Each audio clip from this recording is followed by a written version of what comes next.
수업 시작하겠습니다. 반갑습니다. 자, 오늘 페이지는 194페이지 보시면 되겠죠. 개발밀도 관리구역이랑 기반시설 부담구역. 이렇게.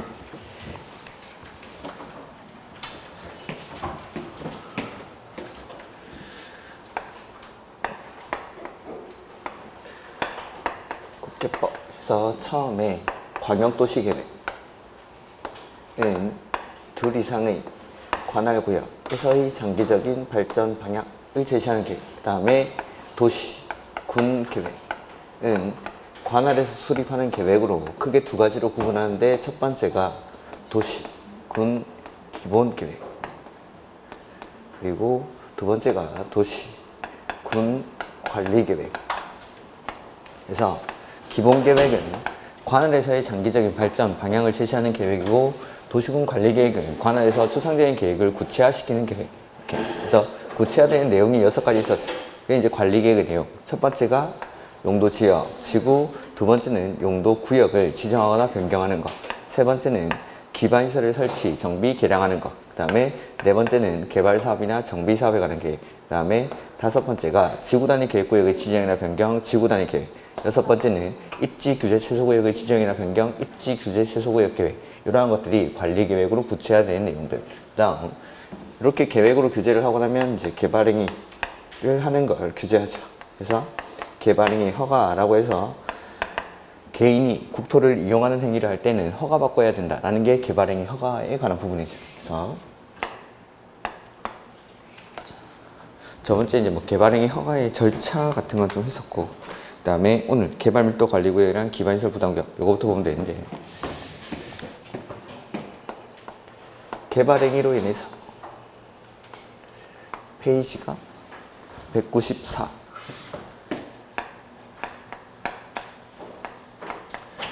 개발행위로 인해서 기반시설이 부족해지죠. 그리고 이렇게 부족해진 기반시설을 설치를 해야 되는데, 이 설치가 처음부터 가능한 지역이 있고 곤란한 지역이 있다 라고 해서, 곤란한 지역에 지정하는 게 뭐였죠? 개발밀도 관리구역. 개발밀도 관리구역.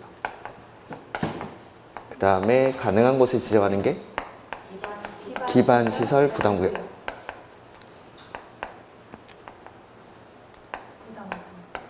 그래서 개발밀도 관리구역이라는 건 이미 개발밀도가 엄청나게 높은 지역이라서 여기서의 밀도를 관리하기 위해서 개발행위를 권장합니까? 억제합니까? 개발행위가 일어나는 걸 억제하기 위해서 행위제한은 강화. 그래서 건폐율이나 용적률을 강화할 수 있는데, 대통령령에서는 뭐만? 용적률만 얼마까지? 50%까지 강화해서 적용하는 것이 개발밀도 관리구역. 그 다음에 이 개발밀도 관리구역은 첫 번째 누가 지정하죠? 특별시장, 광역시장, 시장, 군수. 특별시장, 광역시장, 시장, 군수. 개발행위 허가에 나오는 건 대부분이 특강시군이 합니다. 그 다음에 두 번째는 어디에 지정하냐라는 건데, 여기는 이미 개발밀도가 엄청나게 높은 곳이죠. 그래서 용도지역 중에 개발밀도가 높은 주거지역, 상업지역, 공업지역을 대상으로 지정을 한다. 이렇게. 그 다음에 세 번째는 뭐 기준, 지정의 기준은 국장이 정하죠.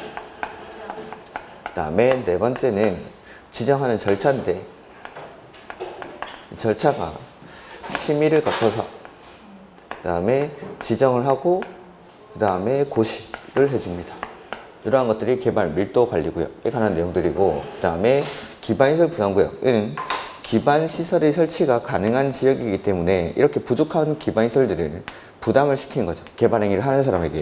그래서 이 기반시설, 부족해진 기반시설을 부담시키기 위해서 기반시설 부담구역으로 지정하고 나면 기반시설 설치 계획이라는 걸 수립을 합니다. 이 계획 얼마 안에 만들죠? 1년 안에 기반시설 설치 계획을 수립을 해야 되고, 안 하면 1년이 되는 날이 다음 날에 기반시설 부담구역의 지정은 해제된 것으로 본다. 이런 것들. 그 다음에 기반시설 설치 계획에 따라 비용을 부담시키는데, 모든 개발행위가 아니라 200제곱미터를 초과하는 건축물의 신축 내지는 증축에 대해서 비용을 부과합니다. 이렇게. 그 다음에 상세한 내용들을 좀 더 보고, 첫 번째, 기반시설 부담구역도 누가 지정하죠? 특광시군이. 특별시장, 광역시장, 시장, 군수가 지정을 하고, 두 번째, 이건 어디에 지정하냐라는 건데, 여기는 개발행위가 막 일어나는 곳입니다. 개발행위가 일어나는 곳인데 부족해진 기반시설 설치가 가능한 지역이니까 개발행위를 하는 사람에게 부족해진 기반시설을 부담을 시키겠다라는 거죠. 그래서 개발행위가 일어나기 위해서는 행위 제한이 강화돼야 됩니까? 완화돼야 됩니까? 완화. 그래서 개발이 시작되는 곳으로서 행위 제한이 완화되거나 해제되는 지역, 이제는 인구 증가율이 막 20% 이상 높고, 그 다음에 개발행위 허가 건수가 20% 이상 높은 지역, 요런데. 그 다음에 세 번째는 기준인데 누가 정하죠? 국장. 이렇게. 그 다음에 네 번째, 국토교통부령 아닙니다. 국장. 이렇게 지정의 기준은 국장이. 그 다음에 지정하는 절차인데 똑같습니다. 심의 거쳐서 지정하고, 그 다음에 고시를 하죠. 다만 개발 밀도 관리 구역이랑 차이점은 요 맨 앞에 주민한테 의견 듣는 절차가 있다는 거예요. 그래서 주민에게 의견을 듣고 심의 거쳐서 지정하고 고시하고, 이렇게 책으로 조금 보충을 해보면은 194페이지. 그래서 개발 밀도 관리 구역은 개발행위로 인해서 기반시설이 부족할 것이 예상되나 기반시설의 설치가 곤란한 지역을 대상으로 건폐율이나 용적률을 강화해서 적용하기 위해서 지정하는 구역을 말한다. 그래서 특광시군이 주거지역, 상업지역, 공업지역을 대상으로 지정을 하죠. 그 다음에 설치가 곤란한 지역, 그 다음에 지정 절차는 심의 거쳐서 지정하고 나면 고시해준다라는 거고, 기준은 국장이 정하는데 거기 옆에 보면은 지정 대상 지역이 나오죠. 195페이지 맨 위에.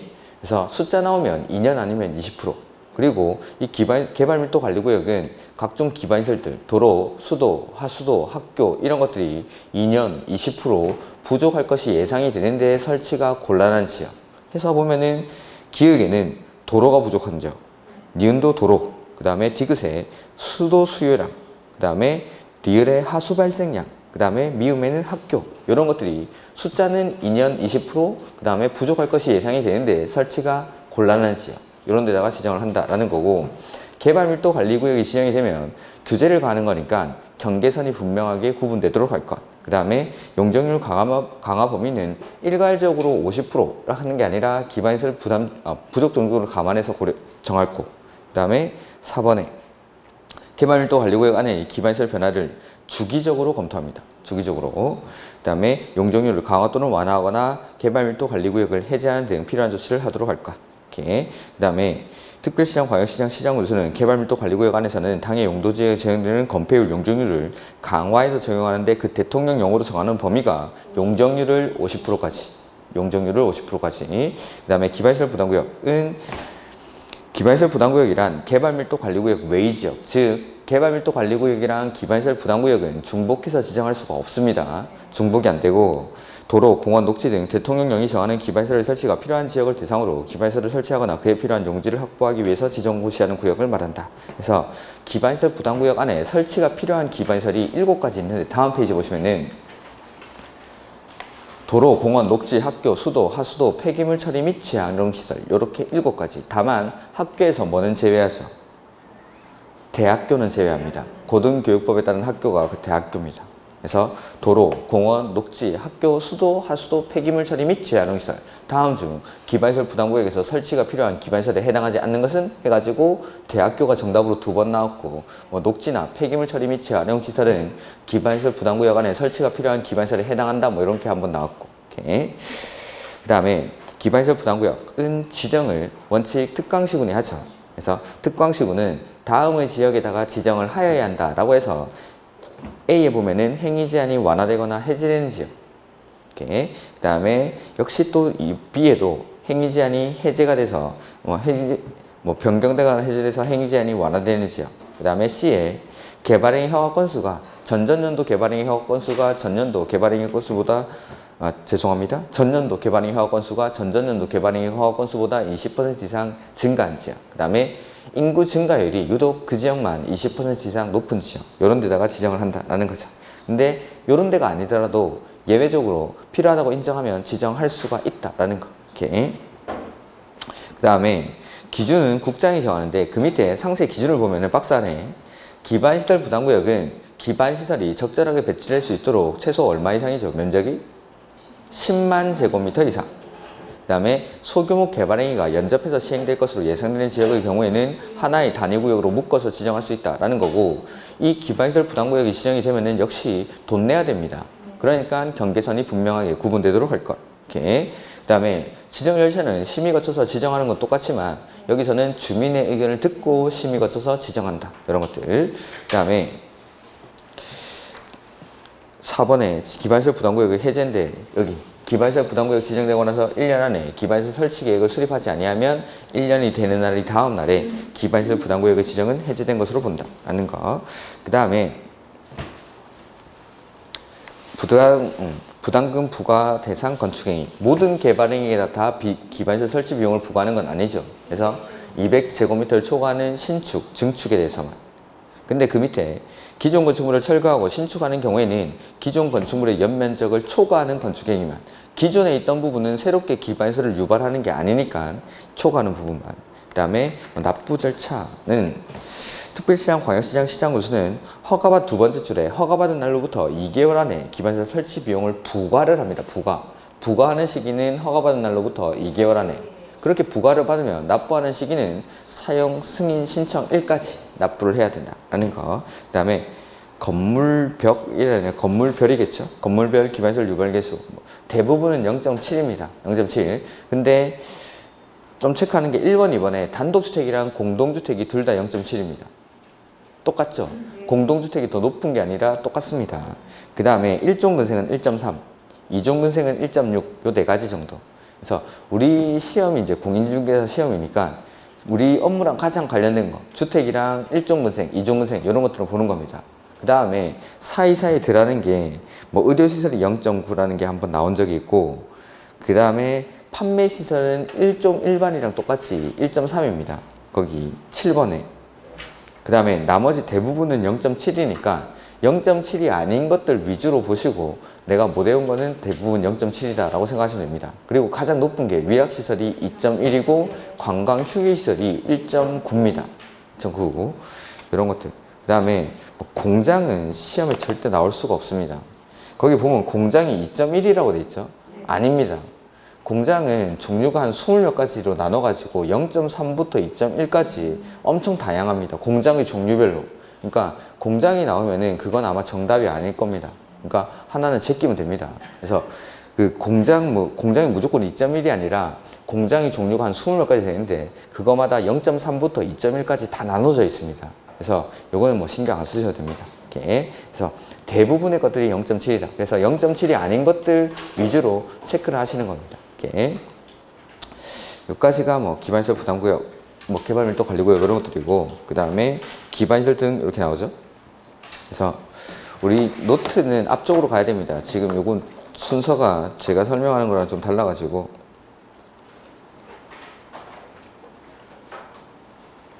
노트는 11페이지 가시면 됩니다. 그래서 일단 알아야 되는 게 기반시설 그 종류. 그래서 크게는 교통시설, 공간시설, 유통공구시설, 공공문화체육시설 뭐 이런 것들로 쭉쭉 나눠져 있죠. 그래서 이러한 것들에 해당하는 기반시설. 그래서 기반시설 종류와 그 연결로 뭐 틀린 것은 이런 것들이 시험에 주로 출제가 되죠. 그 다음에 이러한 기반시설 중에서 이거는 기본서에 제가 충분히 체크를 해드렸으니까 그거 참고를 하시고 나중에 문제를 풀어보죠. 그 다음에 기반시설들 중에서 대통령령으로 세분이 가능한 기반시설이 3개가 있습니다. 도로, 자동차 정류장, 광장. 어떻게 세분되는지까지는 모르시더라도 세분할 수 있는 게 도로, 자동차 정류장, 광장 이렇게 3개가 있다 정도까지. 그래서 27회 때 이제 다음 중 자동차 정류장의 세분에 해당하지 않는 것 뭐 이렇게 문제를 낸 적이 있는데 보면은 도로는 다 도로로 끝납니다. 광장은 다 광장으로 끝나고. 그래서 자동차 정류장이 어떻게 세분되는지를 아는 게 아니라 그냥 도로, 자동차 정류장, 광장 요 3가지를 세분할 수 있다 정도까지만 보도록 하죠. 이렇게. 그 다음에 도시군 계획 시설.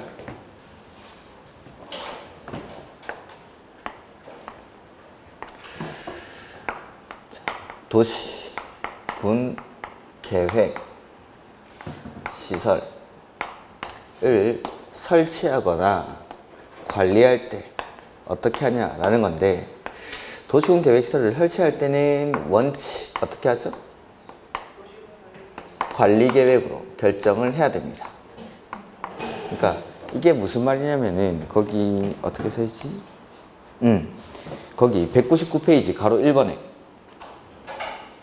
199페이지 가로 1번에 원칙적으로 지상, 수상, 공중, 수중, 지하에 기반시설을 설치하려면 미리 관리 그 종류, 명칭, 위치, 규모 등을 관리계획으로 결정해야 한다. 자, 이게 무슨 말인지 보죠. 자, 우리 그쪽에 옆에 표에 있던 그런 것들을 이제 통칭해서 기반시설이라고 부르는 거죠. 이런 기반시설이 관리계획으로 결정, 고시가 됩니다. 그럼 뭘로 바뀌죠? 도시, 군, 계획, 시설. 그리고 도시군 계획 시설 사업이라는 건 기반시설을 설치, 정비, 개량하는 게 아니라 이거 도시군 계획 시설을 설치, 정비, 개량하는 거죠. 그래서 도시군 계획 시설을 설치하기 위해서는 미리 관리계획으로 결정을 해야 설치를 할 수 있다는 겁니다. 그러니까 기반시설인 상태에서는 설치를 할 수 없으니까 미리 관리계획으로 그 종류, 명칭, 위치, 규모 등을 결정을 해서 도시군 계획시설로 바꿔야 도시군 계획시설 사업 설치를 할 수 있다는 거. 그래서 미리 관리계획으로 결정을 해야 된다는 거.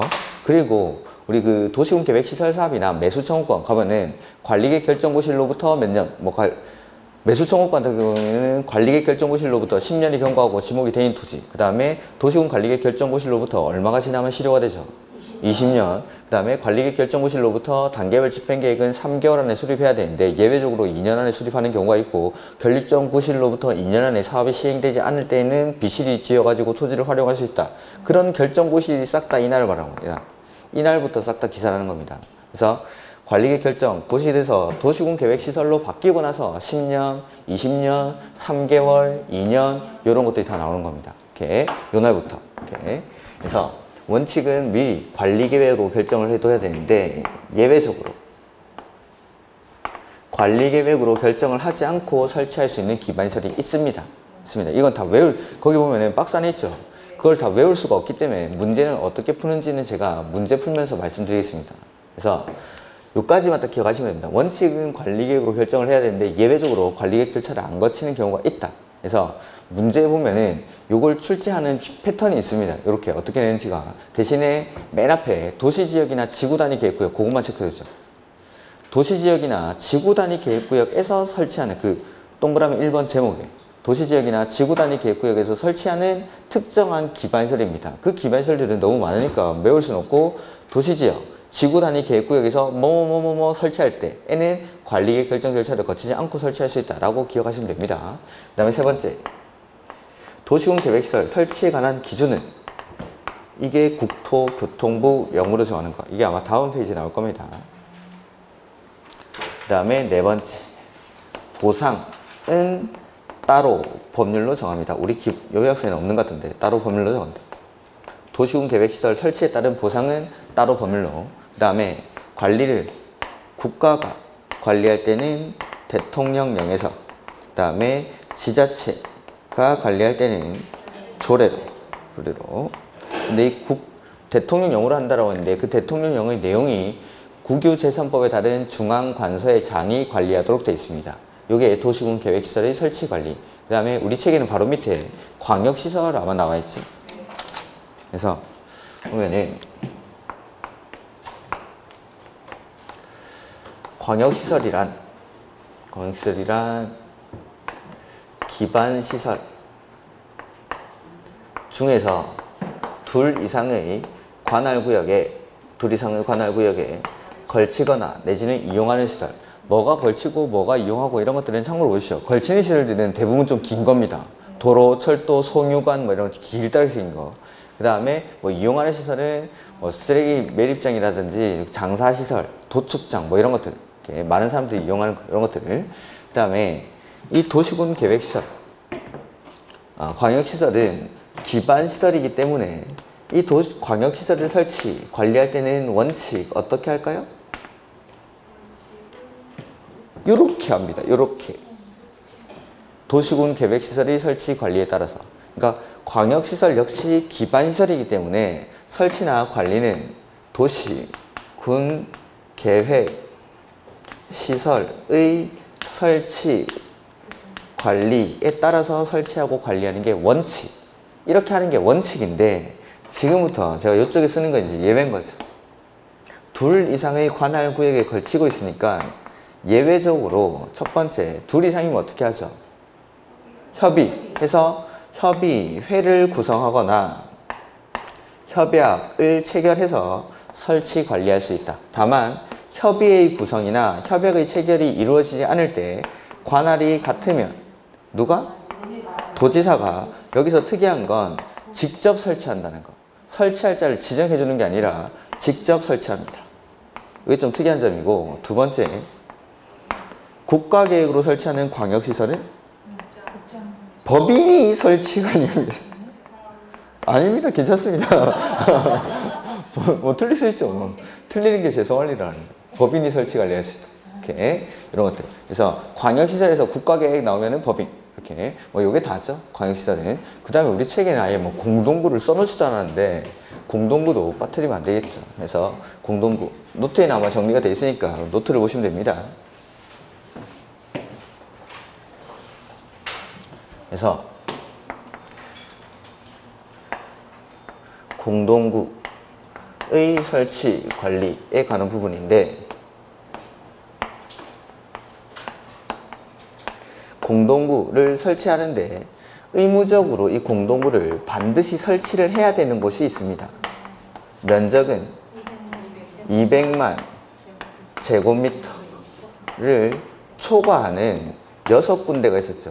요 개발이 시작되는 곳들 어디냐면 도시개발구역, 택지개발지구, 경제자유구역, 정비구역, 공공주택지구, 도청 이전 신도시 이렇게 6군데입니다.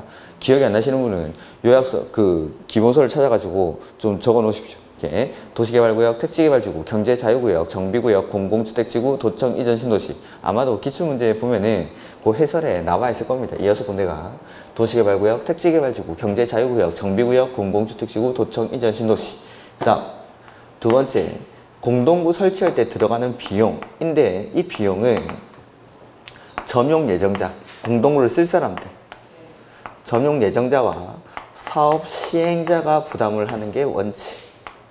다만 점용 예정자는 내가 개별적으로 매수할 때 들어가는 비용의 범위 안에서만 설치 비용을 부담을 합니다. 이렇게. 그 다음에 공동구를 설치한 경우 공동구에 수용될 시설들은 반드시 수용을 해야 됩니까? 할 수 있습니까? 하여야 한다. 하여야 한다.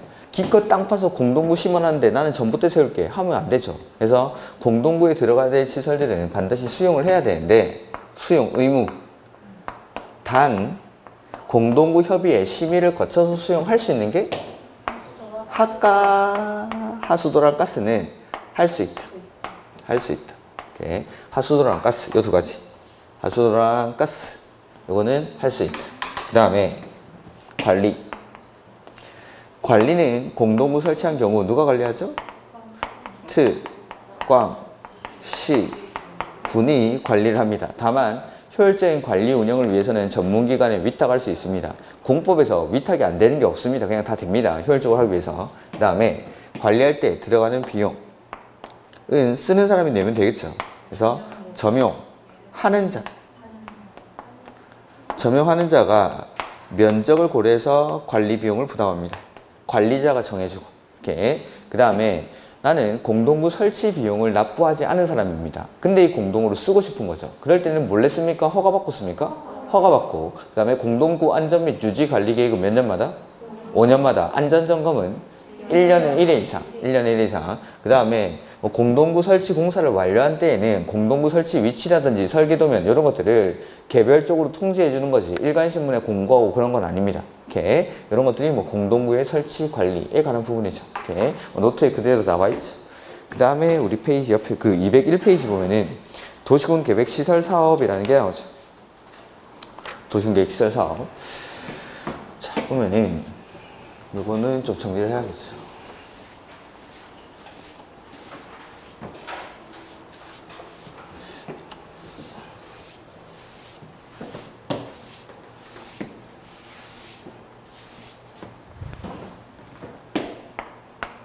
도시, 군, 계획, 사업.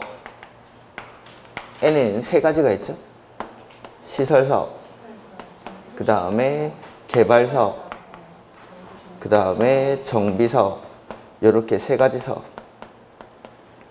중에서 자, 요 시설사업을 하는 절차인데, 시설사업이든 개발사업이든 정비사업이든 셋 다 도시군 계획사업이기 때문에 항상 처음에는 계획을 만들고 합니다. 그래서 시설사업 할 때 맨 처음에 만드는 계획이 단계별 집행계획을 수립합니다. 단계별 집행계획. 그 다음에 이 단계별 집행계획을 수립하고 나서 뭐 하죠? 사업 시행자를 정해야죠. 사업을 누가 할지.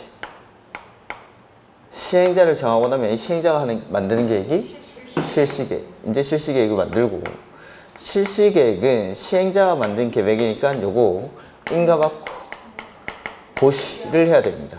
그 다음에 인가받고 나면 인가받은 대로 사업을 실시를 하고, 실시를 해서 공사가 완료가 되면은 마지막에 준공검사를 받습니다. 그래서 이러한 절차로 사업이 진행이 되는 거죠.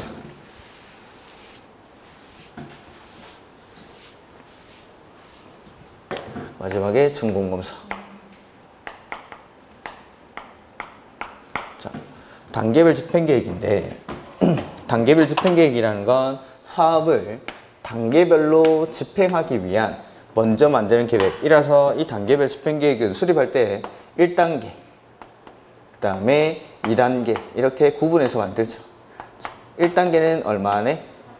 3년 이내에 시행하는 사업이고, 2단계는 3년 이후에 시행하는 사업으로 구분해서 만드는 계획이고, 이 단계별 집행계획 안에 포함되어야 되는 게 재원 조달 계획이랑 보상에 관한 계획이 포함이 돼야 됩니다. 돈 관련된 내용들. 그 다음에 이렇게 단계별 집행계획을 수립하고 나면 사업을 누가 할지 시행자를 정합니다. 시행자 원칙은 행정청, 즉 입안권자라고 했었죠. 그래서 원칙은 특, 광, 시, 군이 자신의 관할구역 안에 도시군 계획시설 사업을 하는 게 원칙. 다만 도시군 계획시설 사업을 시행하는 지역이 둘 이상의 관할구역에 걸쳐 있습니다. 이럴 때는 어떻게 하죠? 둘 이상이니까 협의해서 시행자를 정해야 되는데, 협의가 이루어지지 않죠. 같은 도에서는 도지사, 둘 이상의 시도에서는 국장이 시행자를 정해줍니다. 그리고 예외적으로 국장이나 도지사도 직접 사업을 할 수가 있습니다. 국장은 국가계획과 관련됐을 때, 도지사는 광역도시계획과 관련됐을 때는 지자체장의 의견을 들어서 직접 사업을 할 수가 있다. 직접 또. 그 다음에 여기까지가 행정청의 시행자. 근데 비행정청도 예외적으로 사업의 시행자가 될 수 있다라는 거죠. 근데 이 비행정청들은 그냥은 안 되고 행정청으로부터 지정을 받아야 시행자가 될 수 있습니다. 그 다음에 이 비행정청 중에서 민간 시행자는 지정을 받기 위해서 동의가 필요하죠. 그 동의 요건이 면적 3분의 2 이상을 소유하고, 소유를 해야 돼요. 소유. 그 다음에 소유자 총수 2분의 1 이상의 동의를 받아야 시행자가 될 수 있다라는 거. 이게 시행자 지정. 그 다음에 단계별 집행계획, 요거는 시행자가 만드는 거죠. 그 시행자가 원칙 누구였죠? 입안권자. 그래서 특, 광, 시, 군이 단계별 집행계획을 수립을 하는데, 예외적으로 국장이나 도지사가 단계별 관리계획을 직접 입안했을 때는 직접 단계별 집행계획을 수립할 수가 있습니다. 그 다음에 이렇게 단계별 집행계획은 원칙 얼마 안에 만들어야 되죠? 3개월. 도시군 계획시설에 대한 관리계획 결정구실로부터 3개월 안에 단계별 집행계획을 수립하는데, 다른 법률에서 관리계획 결정이 의제되는 경우에는 2년 안에 수립할 수가 있습니다. 그 다음 도시군 계획시설에 대한 관리계획 결정 고시가 있은 날로부터 2년 내에 사업이 시행되지 않고 있는데, 이 중에서 첫 번째 단계별 집행계획이 아예 수립이 되어 있지 않거나, 두 번째는 1단계 집행계획에 포함이 되어 있지 않을 때에는 이 토지는 사업을 할 때까지 계속 방치를 합니까? 활용할 수 있게 해줍니까? 어떻게 활용하죠? 이게 비실이. 사업을 할 때까지만 활용하는 거니까 나중에 사업을 할 때는 철거를 해야 돼서 철거가 용이한 비실비실한 것들을 지어서 토지를 활용하게 하죠. 그래서 이 비실이가 첫 번째가 가설건축물, 두 번째는 공작물, 그 다음에 세 번째는 개축이나 재축, 개축이나 재축, 이렇게 토지를 활용할 수 있다라는 거. 그 다음에 요거는 사업할 때까지만 쓰는 거니까 도시군 계획 시설 사업이 시행될 때는 철거해야 됩니다. 그래서 사업 시행 예정일 3개월 전까지 소유자의 부담으로 철거를 해야 되는데 안 하면 행정청이 원상 회복 명령을 하고 특강시군이 그래도 말 안 들으면 행정 대집행한다, 뭐 이런 내용들이 있었습니다. 이렇게. 그 다음에 이렇게 시행자를 지정하고 나면 시행자가 실시계획을 작성해서 실시계획을 인가받는데 실시계획 인가는 원칙은 시, 도, 대도시의 인가를 받습니다. 그러니까 실시계획을 작성한 사람이 입안권자니까 인가를 결정권자가 해준다라고 생각하시면 되겠죠. 관리계 결정권자가. 그 다음에 예외적으로 여기서 국장이 지정한 시행자는 국장에게 인가를 받습니다. 국장이 지정한 시행자는 국장에게, 예외적으로 국장. 그 다음에 이렇게 인가를 받고 나서 사업을 실시를 하게 되는데 이 도시군 계획시설 사업의 시행자는 기반 시설을 설치하는 공익사업을 하는 사람이기 때문에 몇 가지 혜택을 줍니다. 첫 번째, 타인의 토지를 수용할 수 있고, 두 번째는 타인의 토지에 출입하거나 일시 사용할 수가 있습니다. 세 번째는 관계 서류를 무상으로 열람할 수 있고, 네 번째는 공시송달이 가능합니다. 다섯 번째는 사업을 분할해서 시행을 할 수 있고, 이렇게 분할해서 사업을 시행할 때는 이 실시계획을 분할된 지역별로 따로 작성할 수 있습니다. 그 다음에 여섯 번째, 국공유지의 경우에는 관리계획으로 정해진 목적 외의 목적으로는 이 국공유지를 처분할 수가 없습니다. 처분제한. 이렇게 사업을 해서 이러한 혜택을 누리면서 사업을 해서 공사가 완료되면은 시, 도, 대도시가 준공무사를 합니다. 이렇게. 그래서 조금 더 상세하게 뭐 201페이지에 나오는 내용들 뭐 이런 것들이고, 보면 뒤에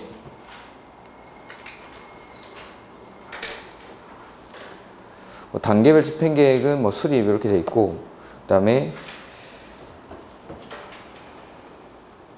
따로 볼 건 별로 없는 것 같고, 그 다음에 그 밑에 수용이랑 사용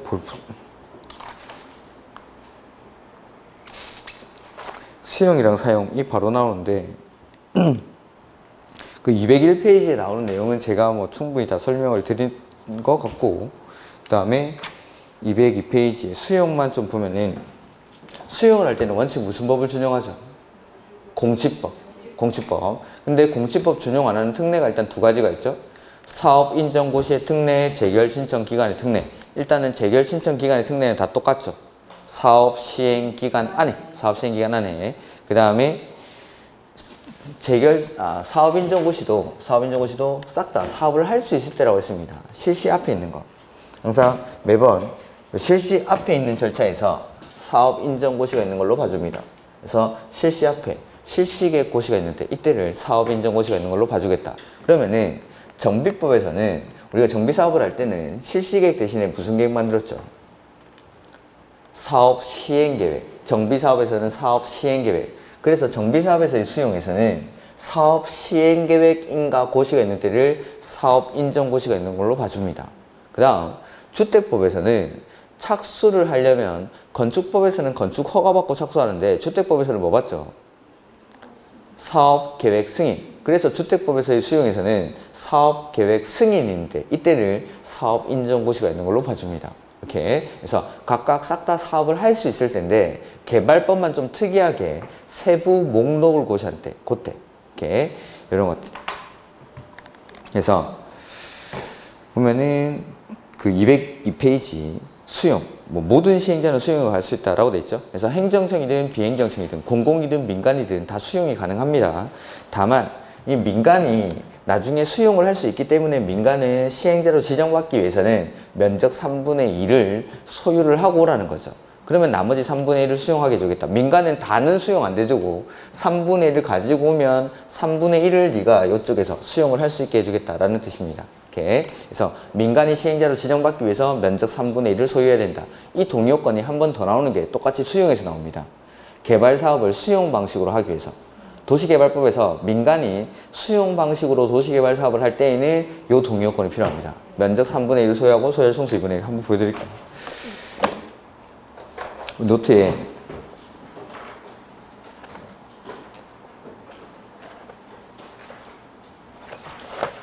(24페이지)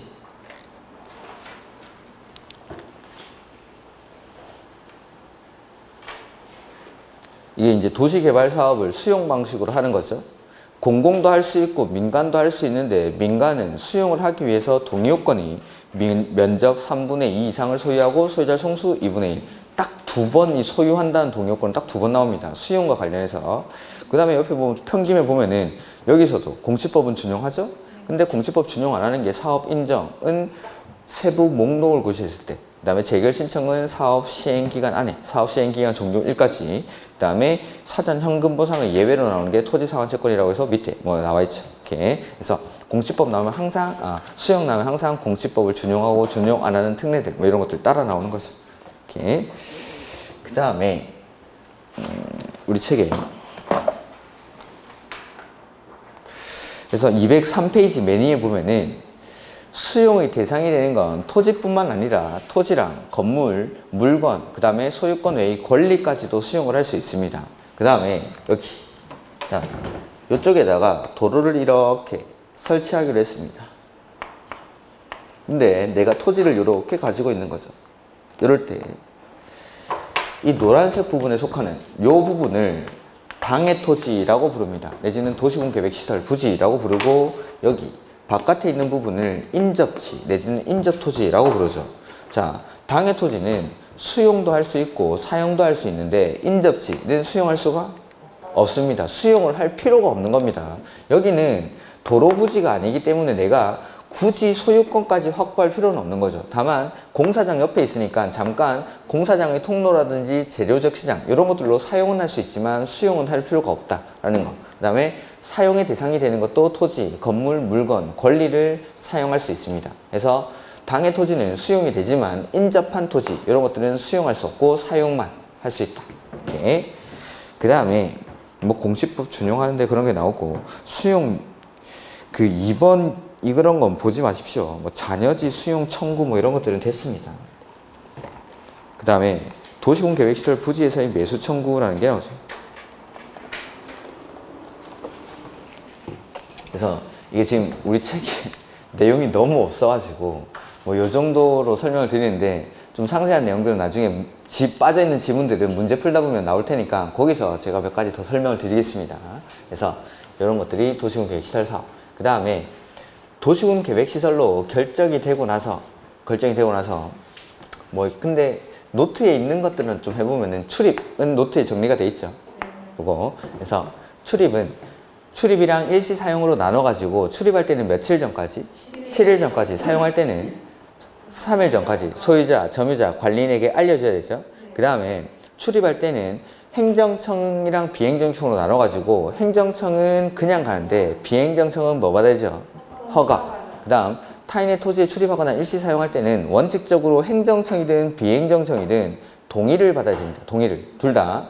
다만 동의를 받을 수 없을 때 행정청은 통지하고 비행정청은 허가받고 타인의 토지에 일시 사용할 수 있다. 그 다음에 타인의 토지에 출입하려는 시기가 일주일 전이나 일몰 후 깜깜할 때입니다. 누구한테 승낙받죠?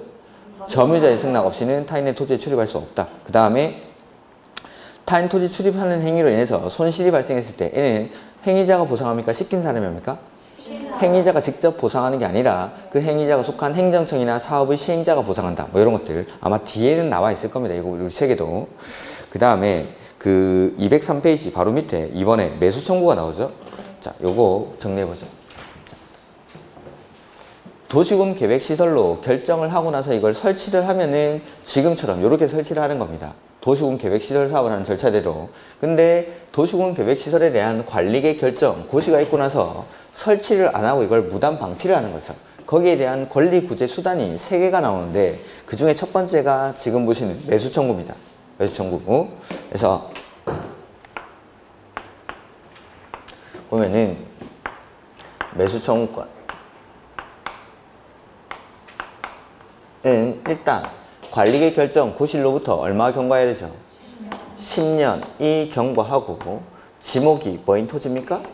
지목이 대인 토지의 소유자가 이거 사업 안 하고 이렇게 방치할 거면 사줘라고 청구를 하는 거죠. 원칙 누구한테 청구합니까? 특별시장, 광역시장, 시장, 군수. 노트 보고 계시죠? 특별시장, 광역시장, 시장, 군수. 자, 왜냐하면은 여기 도시군 계획시설 사업을 해야 되는 원칙적인 시행자가 누구죠? 입안권자, 특광시군이 사업을 해야 되죠. 특광시군이 사업을 해야 되는데 이 사람이 안 하고 방치를 한 겁니다. 그러니까 저 특광시군에게 매수 청구를 하는 거죠. 이렇게. 다만 특광시군이 원칙적인 시행자인데 특광시군 말고 다른 시행자가 정해져 있습니다. 그러면 그 시행자한테, 그러니까 원칙 예외를 나눠놨지만 이 두 사람 다가 시행자입니다. 시행자가 사업을 안 하고 방치를 하고 있기 때문에 이 시행자에게 토지를 사줄 것을 청구를 하는 거죠. 그리고 설치 의무자랑 관리 의무자가 있을 때 얘는 설치 관리 의무자에게 하는데 설치 의무자랑 관리 의무자가 다를 때는 누구한테 하죠? 설치 의무자에게 매수 청구를 합니다. 그 다음 이렇게 매수 의무자들이 매수 청구를 받으면 이 토지를 무조건 사는 게 아니었죠. 매수할지 말지를 먼저 결정합니다. 매수 여부를 6개월 안에 결정을 하죠. 6개월 안에. 그 다음에 매수하기로 결정했을 때 얘는 얼마 안에? 2년 안에 매수를 해야 되죠. 2년 안에 매수를 해야 되죠. 자, 그리고 매수를 할 때 얘는 원칙은 뭘로? 현금으로 매수를 하죠. 다만 예외적으로 채권을 발행할 수 있는데 이 채권이 바로 도시군 계획 시설 채권. 도시군 계획 시설 채권. 자, 이 도시군 계획 시설 채권은 매수 의무자가 누구일 때 발행하죠? 지자체. 매수 의무자가 지자체일 때. 그리고 원칙은 현금을 줘야 되는데 예외적으로 발행하는 채권이죠. 그래서 소유자가 뭐 할 때? 원할 때. 근데 소유자가 원하지 않더라도 부재 부동산이거나 비업무용 토지로서 매수 대금이 3천만 원을 초과할 때 얘는 전액에 대해서 채권을 발행합니까? 초과분만 발행합니까? 초과분에 대해서는 채권을 발행할 수 있다라는 거. 그 다음에 네 번째, 상환기간은 10년 이내로 하고 무슨 법을 준용하죠? 지방재정법. 채권 발행에 관해서는 지방재정법. 근데 이 매수 청구된 토지의 매수 가격이나 매수 절차는 무슨 법을 준용하죠? 공치법. 매수 절차나 매수 가격은 공치법을 준용하고 채권 발행에 관해서는 지방재정법을 준용한다. 이렇게. 그 다음에 보면 매수 청구를 한다라고 해서 이 토지는 무조건 매수를 하는 게 아닙니다. 매수를 하지 않기로 결정할 수 있죠. 그 다음에 매수 결정을 알린 날로부터 2년 안에 매수를 해야 되는데 이걸 매수를 안 하고 지연을 합니다. 그러면 사줄 때까지 기다립니까? 토지를 활용합니까? 활용하죠. 그래서 요거는 어떻게 활용하죠? 이게 튼튼히. 여기는 원래 지목이 대인 토지니까 원래 지목대로 이 토지를 활용할 수 있게 해주겠다라는 거죠. 저기 비실이는 나중에 조금 있으면은 도시군 계획시설 사업을 해야 되니까 곧 철거될 거니까 철거가 용이한 가설건축물, 공작물, 개축이나 재축 이렇게 토지를 활용하는데 여기는 지목이 대인 토지이기 때문에 원래 지목대로 건물을 짓게 해줍니다. 그 지을 수 있는 건물이 첫 번째가 3층 이하의 단독주택. 여기서 말하는 단독주택은 진짜 말 그대로 단독주택을 말하는 겁니다. 다중, 다가구 이런 거 다 빼고. 그 다음에 두 번째는 3층 이하의 1종 근생. 그 다음에 세 번째가 3층 이하의 2종 근생. 그 다음에 네 번째가 공작물. 이러한 것들을 지어서 토지를 활용할 수 있다. 여기다가 살짝 가설건축물 이런 거 집어넣으면 틀린다 이런 거죠. 이렇게. 가설건축물은 비실이니까. 그 다음에 2종 근생 중에 여기서 제외되는 게 다 안노단 얘네는 제외. 다중생활시설, 안마시수소, 노래연습장, 단란주점 요거는 제외합니다. 이렇게. 요게 매수청구권. 매수청구권. 그리고 도시군 계획 시설에 대한 관리계획 결정 고시가 있고 나서 얼마가 경과하면 관리계획 결정이 실효가 되죠? 20년. 실효는 20년. 이렇게. 여기 이제 뭐 매수 청구권이죠. 그래서 뭐 도입 당시 배경 이런 거 됐고, 요건은 10년이 경과하고, 그 다음에 지목이 대인 토지인데, 거기 203페이지 맨 밑에 요건 보면은, 다만 10년, 이건 뭐 10년 이내에 도시군 계획시설 사업이 시행되지 아니하였다 하더라도 실시계획 인가나 그에 상당한 절차가 진행된 경우에는 매수 청구를 할 수가 없습니다. 이렇게 10년 이내 사업이 안 됐다 하더라도 실시계획 인가나 그에 상당한 절차가 진행된 경우는 제외. 이렇게 이런 것들 알아두시고, 그 다음에 매수 의무자 원칙은 특, 광, 시, 군이죠.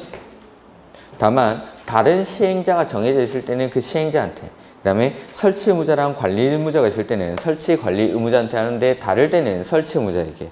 그 다음에 매수 여부의 결정은 6개월 안에 매수 여부를 결정하죠. 그 다음에 매수하기로 결정했을 때는 2년 안에 매수를 해야 된다는 거. 그 다음에 매수 대금 지급할 때 원칙은 현금인데 예외적으로 채권 발행할 수 있죠. 다만 매수 의무자가 지자체일 때만. 그 다음에 원칙은 현금 주는데 예외적으로 발행하는 채권이니까 소유자가 원할 때. 근데 소유자가 원하지 않더라도 부재부동산이나 비업무용 토지로서 매수 대금이 얼마? 3천만 원을 초과하면 그 초과하는 금액을 지급하는 경우에는 채권을 발행할 수 있다. 이렇게. 그 다음에 발행 절차, 채권 발행에 관해서는 지방재정법을 준용하고 이율이라든지 상환기간은 10년 이내의 범위에서 조례로 정합니다. 조례로. 그 다음에 가격, 매수 절차나 매수 가격은 공치법을 준용한다. 매수 가격이나 매수 절차는 공치법을 준용한다. 이런 것들이고, 그 다음에 매수하지 아니하고 결정하거나 매수 결정을 알린 날로부터 2년 안에 매수하지 않으면 이렇게 튼튼히들 지을 수 있다라는 게 매수 X 해가지고 옆에 써놓은 거죠. 그 다음에 도시군 계획 결정의 실효, 요거는 얼마가 경과하면? 20년이 경과하면 실효가 된다라는 거. 그 다음에 이렇게 표로 정리하는 건 별로 좋아 보이진 않는데 저는 해제 공고는 다른 제도죠. 이제 매수 청구권이 아니죠. 이건 해제 공고는 여기서부터는 요 위에까지가 이제 매수 청구권에 관한 설명이고, 여기서부터는 또 다른 제도입니다. 그래서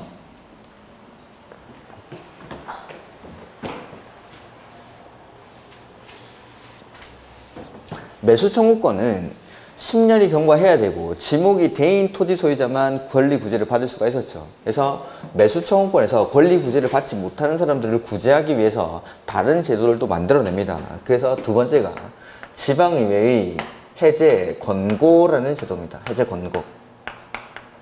그래서 요거는 요건이 첫 번째, 사업의 필요성이 없어졌을 때.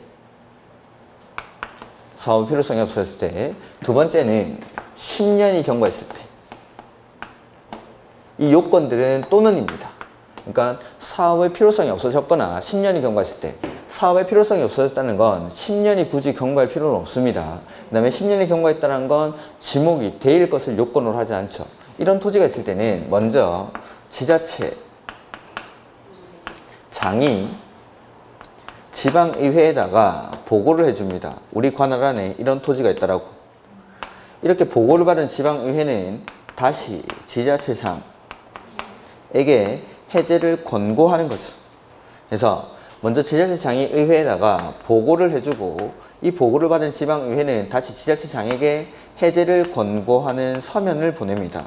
이 보고받은 날로부터 90일 안에, 해제 공고는 보고받은 날로부터 90일 안에 해제 공고를 하고, 이 해제 공고를 받은 지자체장은 다시 공고를 받았으니까 해제를 위한 관리계획의 결정을 해야 됩니다. 관리계획 결정. 이 관리계획 결정은 해제 권고 받은 날로부터 얼마? 1년 안에. 1년 안에 해제를 위한 관리계획 결정을 해야 된다라는 거. 이게 지방의회 해제 권고라는 제도죠. 근데 보면은 여기서 말하는 지자체장은 특광시군을 말합니다. 특광시군. 그 다음에 그러니까 특광시군을 말하는 거니까 요 해제 권고를 받은 지자체장이 시장 군수입니다. 자, 도지사가 결정한 관리 계획에 대해서 시장 군수가 해제 권고를 받으면 이 시장 군수는 해제를 위한 관리 계획 결정을 할 수 있을까요? 없죠. 도지사가 결정한 걸 시장 군수가 자기 마음대로 해제할 수는 없습니다. 그래서 도지사가 결정한 관리계획에 의해서 시장 군수가 해제 공고를 받으면 이 사람들은 직접 해제를 하는 게 아니라 도지사에게 해제를 신청합니다.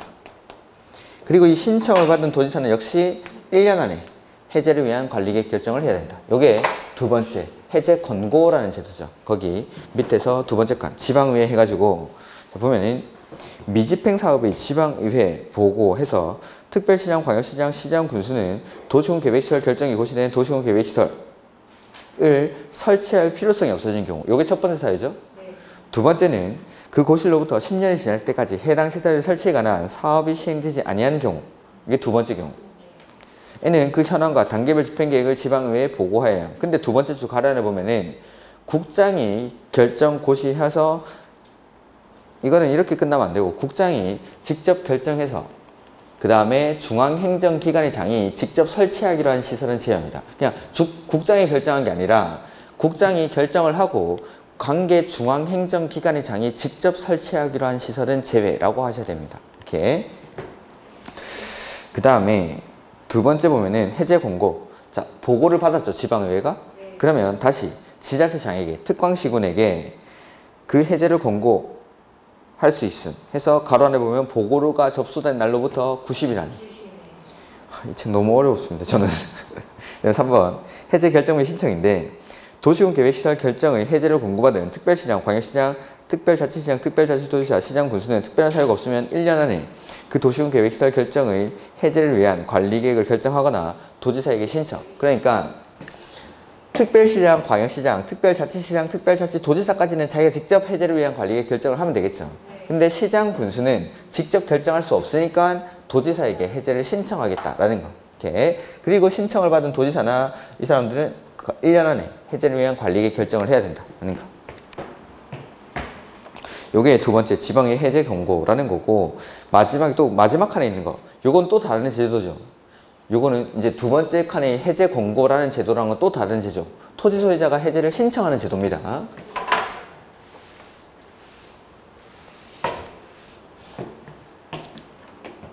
그래서 여기서도 이제 좀 부족한 것 같으니까 다른 제도를 또 만듭니다. 해제 신청 이라고 해서 요거는 요건이 첫 번째 10년이 경과합니다. 도시군 관리계획 결정 고시로부터 10년이 경과하고, 이거는 and 플러스 두 번째는 실효시까지, 즉 20년이 될 때까지 단계별 집행계획상 집행계획조차 안 만들어져 있을 때, 즉 한마디로 사업을 할 움직임이 보이지 않는다라는 겁니다. 전혀 사업할 생각이 없어 보일 때, 이럴 때는 이제 소유자가 움직입니다. 소유자가 맨 처음에 누구 찾아가죠? 입안권자. 그래서 입안권자에게 관리계획 해제를 위한 입안을 신청하는 거죠. 그러면 입안권자는 얼마 안에? 3개월 안에 입안 여부를 결정해서 소유자에게 알려줘야 됩니다. 근데 입안권자가 안 하죠. 그럼 이제 누구 찾아갑니까? 결정권자. 결정권자는 결정 권한이 있는 사람이기 때문에 이 사람에게는 입안을 신청하는 게 아니라 바로 해제를 신청하면 됩니다. 그리고 해제 신청을 받은 결정권자는 얼마 안에? 2개월 안에 해제 여부를 결정해서 알려주는 거죠. 그 다음 결정권자도 안 하죠. 그럼 누구 찾아가죠? 국장에게는 해제 심사를 신청할 수 있습니다. 심사.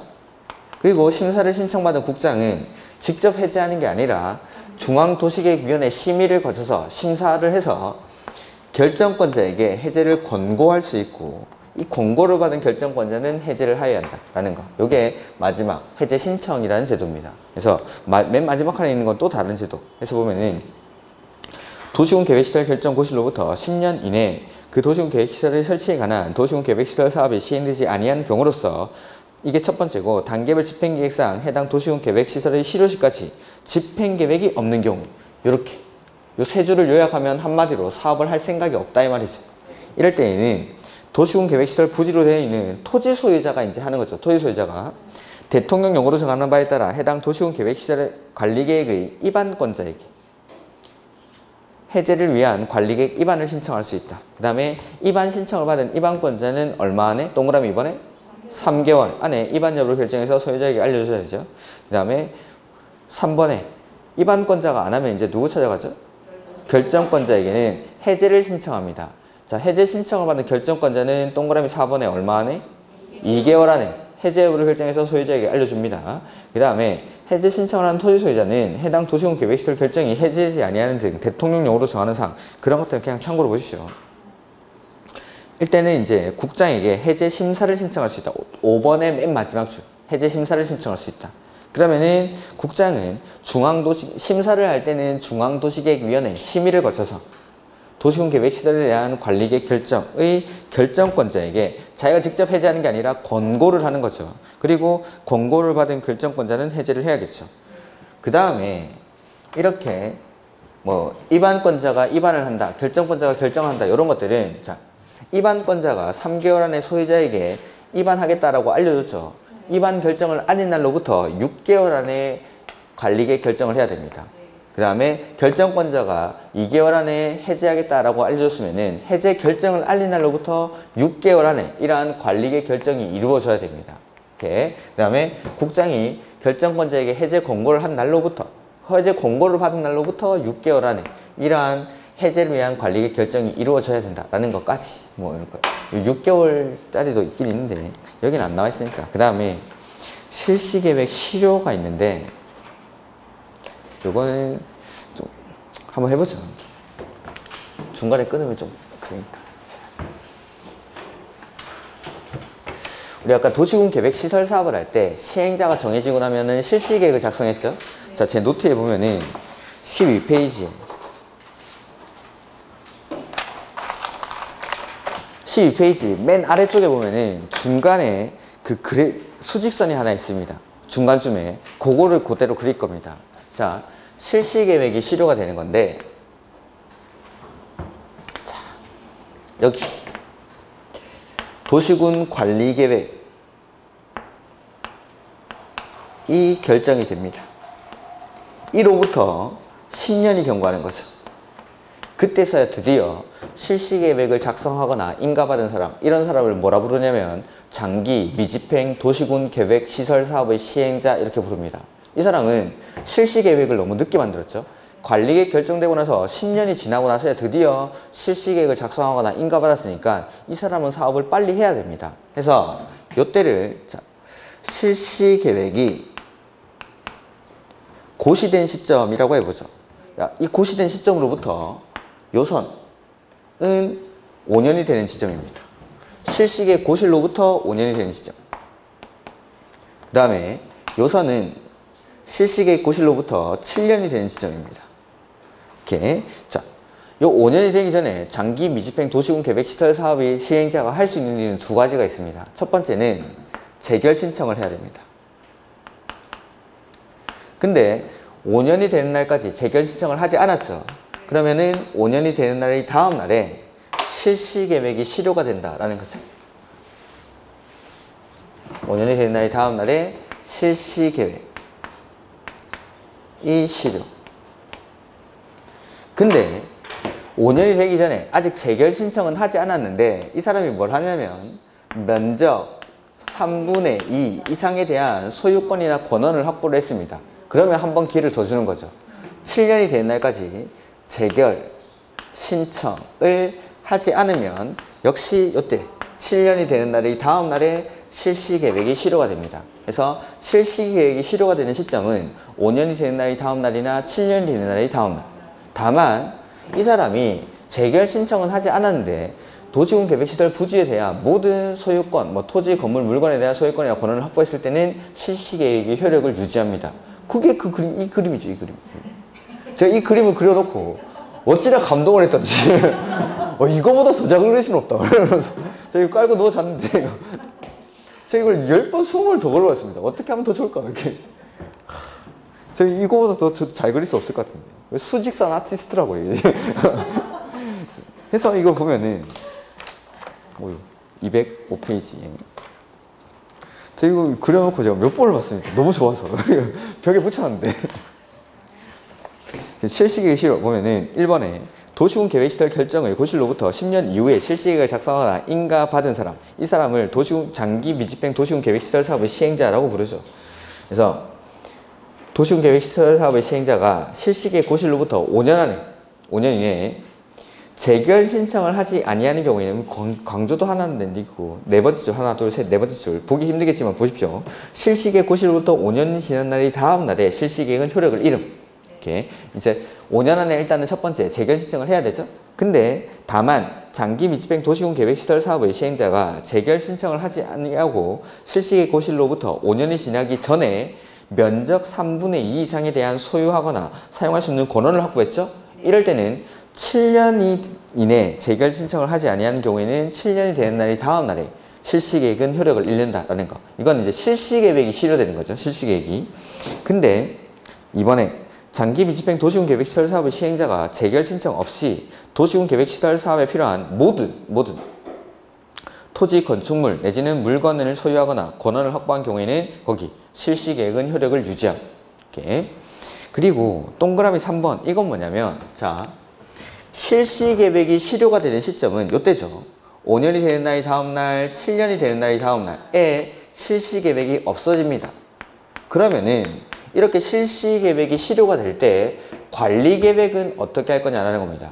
실시계획이 실효가 되면 관리계획은 그대로 놔둘지 아니면은 실시계획이 없어졌으니까 관리계획 결정도 같이 없앨지 이런 것들을 물어보는 건데 자